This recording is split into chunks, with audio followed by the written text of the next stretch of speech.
To do compound interest, we have this formula, which A stands for the amount of money that we're going to make, P stands for the money we invest in, and R is our rate, and then it's compounded annually, so T is our years.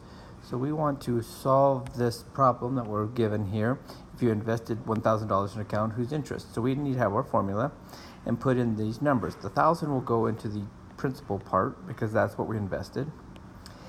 And 1 plus, and then we want to find the rate, so R stays as R, and T is the 2 years, so I'm going to put the 2 for the T, and we made $1,210.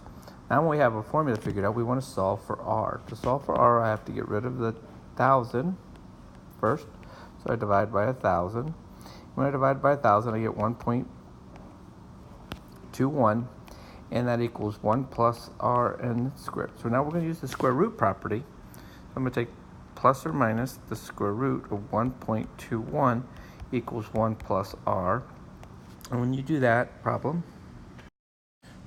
we get this answer as plus minus 1.1 equals 1 plus R. And so the next thing we have to do is subtract 1. So I have negative 1 plus 1.1 and negative 1 minus 1.1. Well, obviously this answer is going to be negative, and interest rate can't be negative, so this one is not an answer. And so when we do the math of this one, we will get 0.1 as our R, or better known as 10%. And so that's our answer to finding the rate.